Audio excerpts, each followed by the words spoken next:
Welcome. My name is Randy Ellis. In this session, we'll review some prerequisites for nonlinear data analysis, and this is going to be more linear algebra, and it'll be on data standardization. The main concepts for this session are: what does it mean for a vector to have a zero mean? What does it mean for a vector to have unit variance? What is the root mean square of a linear regression? How can we validate a linear regression by leaving out one observation? And what is cross-fold validation, where we use k groups or folds of data? Variables and observations are fundamental terms for us in data analysis. To us, a variable is a computational object with a type. For example, it might be the weight or height or body mass of a subject. An observation is a valuation of the variables. For example, we could measure each student in a class, providing we get ethical, free, prior informed consent, of course. So for each student, we have an individual weight, an individual height. We could deduce or measure or enter their body mass index, and so on, with as many variables as were of interest in the experiment.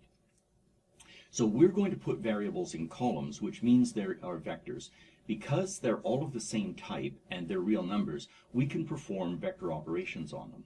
We'll put observations in rows, understanding that row operations may be a dubious concept, and we have to take care when we do it.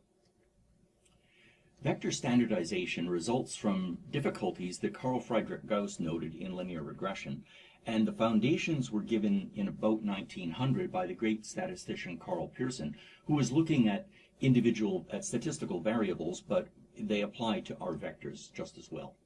So standardization has two steps. The first is we transform the data vector to have a zero mean, and then we make sure that each one of these vectors has a variance of 1. This results in what we call standardized data. So step 1, zero mean data, is relatively straightforward. Here we're going to use a data vector for A, and the matrix containing a lot of these will be A, and each one of these will have m entries, and we'll define the mean by putting a bar over the symbol. So that's just the average of the vector, and using linear algebra, we could represent this as the one vector transpose times A, which has the effect of summing the entries of A, and then we just divide it by the number of entries.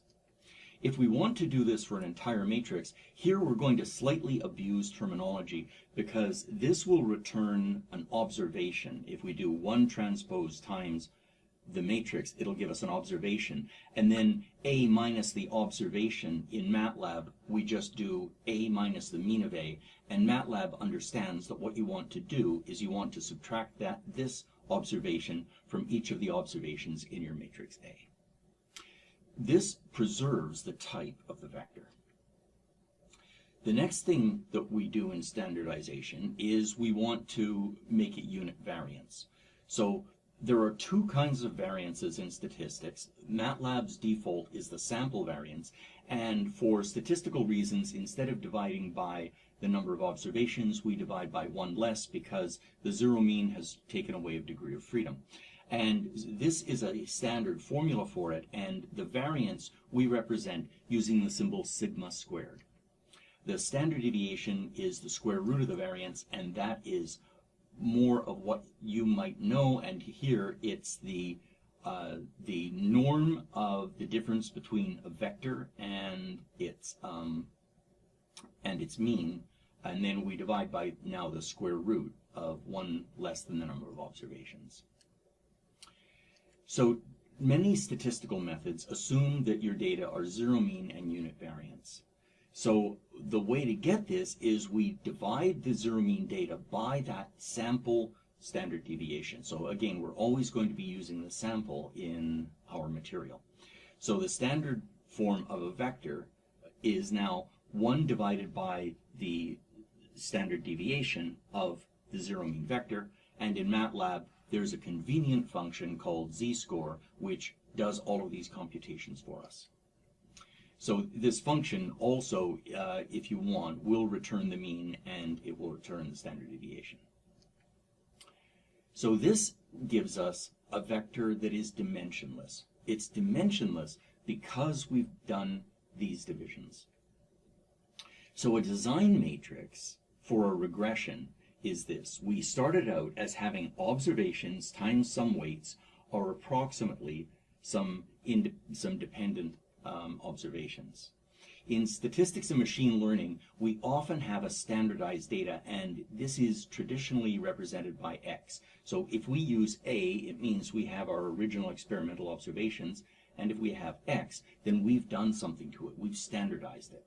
And through standardization, we can also convert a vector C to become Y. And so in MATLAB, what we would say is the design matrix is the standardized version of the data matrix, and the dependent observations are the standardized dependent observations are the standardized version of the original dependent observations. So the new regression that we have is the design matrix times some altered variables U are approximately Y. And this is the kind of equation that you'll very frequently encounter in statistics. So validation is the process of confirming that the outputs of a model are acceptable. That doesn't mean they're right, and that doesn't mean that they meet certain criteria. It means that they're acceptable to the user.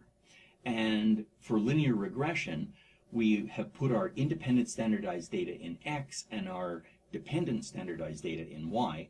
And the usual one is that we will propose a W or a U, and what we'll do is we'll take the root mean square. So this is the difference, this is the residual error, and then if we transpose it and perform this operation, what we're doing is we're multiplying that error, each entry of the error vector by itself, so we're squaring it, and this transpose is also summing it. So this is computing the sum of the squares of the entries of the error vector, and then we take the mean of those, so that's the root means, so that's the mean square error, this interior formula, and then we take the square root of it to put it back into units that the user can understand.